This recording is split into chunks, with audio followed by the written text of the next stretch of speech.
வணக்கம். வாழ்க வளமுடன்.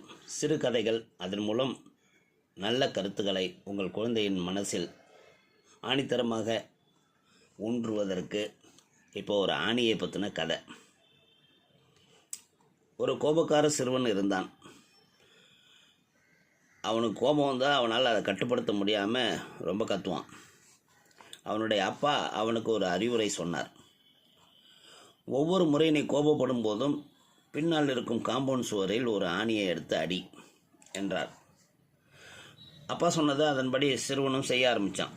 முதல் வாரத்தில் 37 ஆணிகள் அந்த செவத்தில் அடிச்சிட்டான். அதாவது ஒரு வாரத்தில் 37 தடவை கோவப்பட்டிருக்கான். அடுத்த வாரம் 36, அதற்கு அடுத்த வாரம் 30, இப்படி சில வாரங்களில் ஆணி அடிப்பது குறைந்து விட்டது. ஒரு நாள் சிறுவன் அப்பாவிடம் வந்தான். அப்பா, இன்று நான் ஒரு ஆணி கூட அடிக்கவில்லை, அப்படின்னா ஒரு முறை கூட கோபம் கொள்ளவில்லை.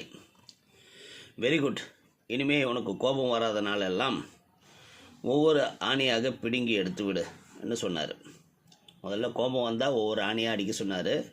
முதல் நாள் 37 ஆணி அடித்தான். அப்புறம் குறைஞ்சிக்கிட்டே வந்தது. இப்போ ஆணி அடிக்கிறதுக்கான தேவையே இல்லை, கோபங்கிறது வர்றதில்லை அவனுக்கு. அப்போ அப்பா அவனை பாராட்டி, வெரி குட், இனிமேல் கோபம் வராதனாலலாம் ஏற்கனவே நீ அடித்து வச்சிருக்கில்ல, அந்த ஆணியை ஒவ்வொன்றா பிடுங்குன்னாரு.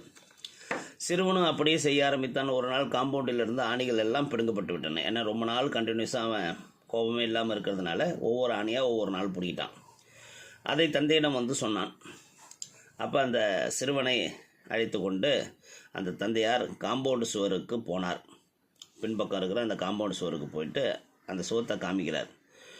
அந்த சுவத்தில் ஆணி அடித்து பிடுங்கின தடங்கள், ஒவ்வொரு செவரில் வந்து காயமாக சில்லாக அந்த பொத்தல் விழுந்தது, அங்கே காரை பேர்ந்ததுன்னு அந்த செவரு ஃபுல்லாக அலங்கோலமாக இருந்தது. அதை காமிச்சு, இதுதான்ப்பா கோபத்தின் விளைவு. நீ நல்லவனாக மாறிவிட்டாய், ஆனாலும் நீ பிறர் மீது கொண்ட கோபம் அப்படியே காயமாக இருக்கிறது பார் என்று அந்த செவத்தை காமிச்சு, அப்படி தான் கோபங்கிறது ஏற்படுத்தக்கூடிய காயங்கள், வடுக்கள் என்றுமே மறையாது, நீ நல்லவனாக மாறிட்டா கூட.